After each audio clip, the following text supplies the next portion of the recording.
In this demo of GiG Partner, we are going to be talking about the use of the optional foot switch. This particular foot switch is an Infinity USB foot switch, and it's great for GiG Partner and Lyrics Partner.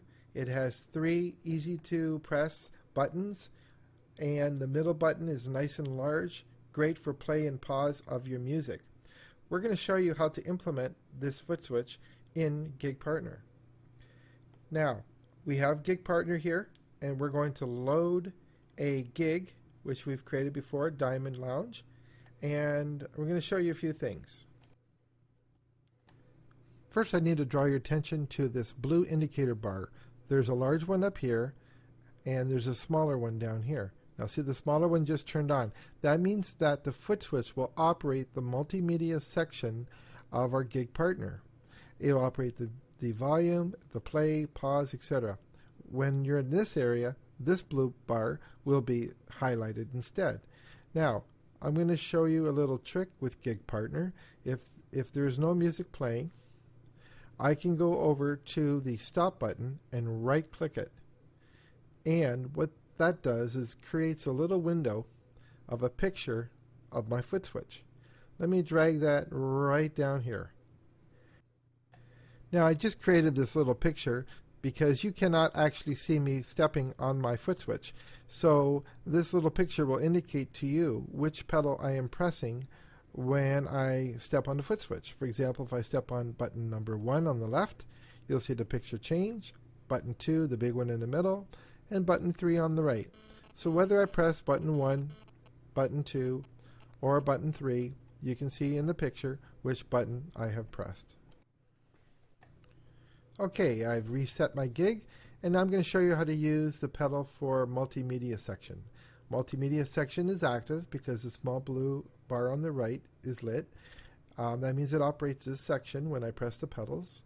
Now the most common use of the pedal is button number 2, play or pause. So right now I'm going to press it once, the music begins to play.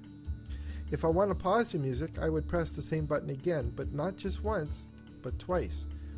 If I press it once, nothing happens. That's kind of a safety feature. I didn't hit it by accident. Now I pressed it twice, the music has paused.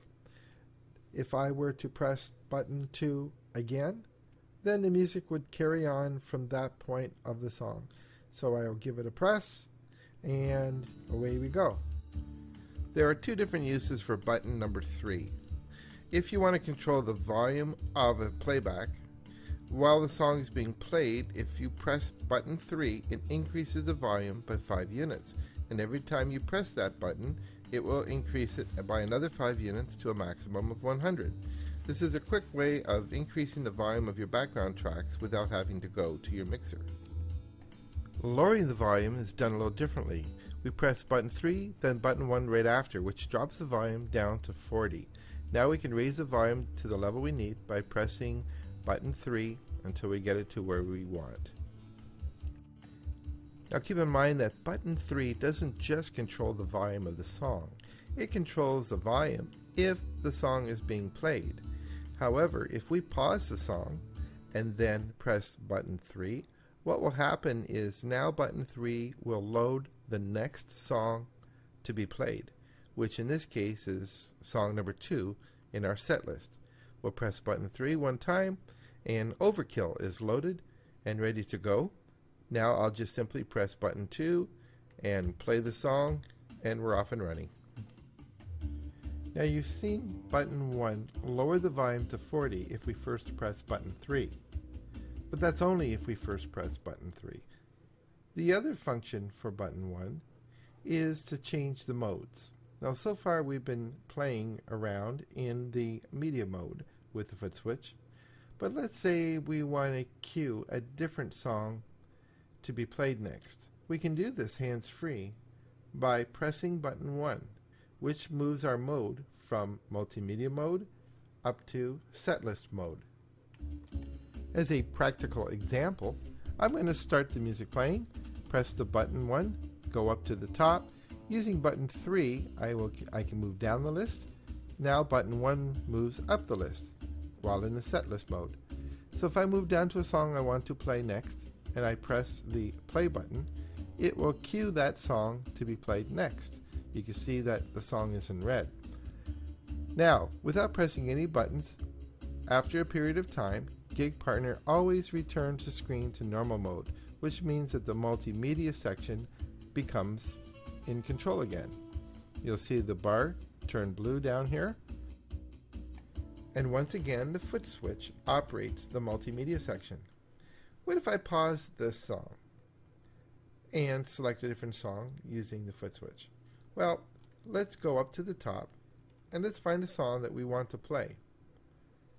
We find it, we hit the play button, and look what happens. That song that we selected immediately is loaded and begins to play. That's because we were in pause mode when we selected the song.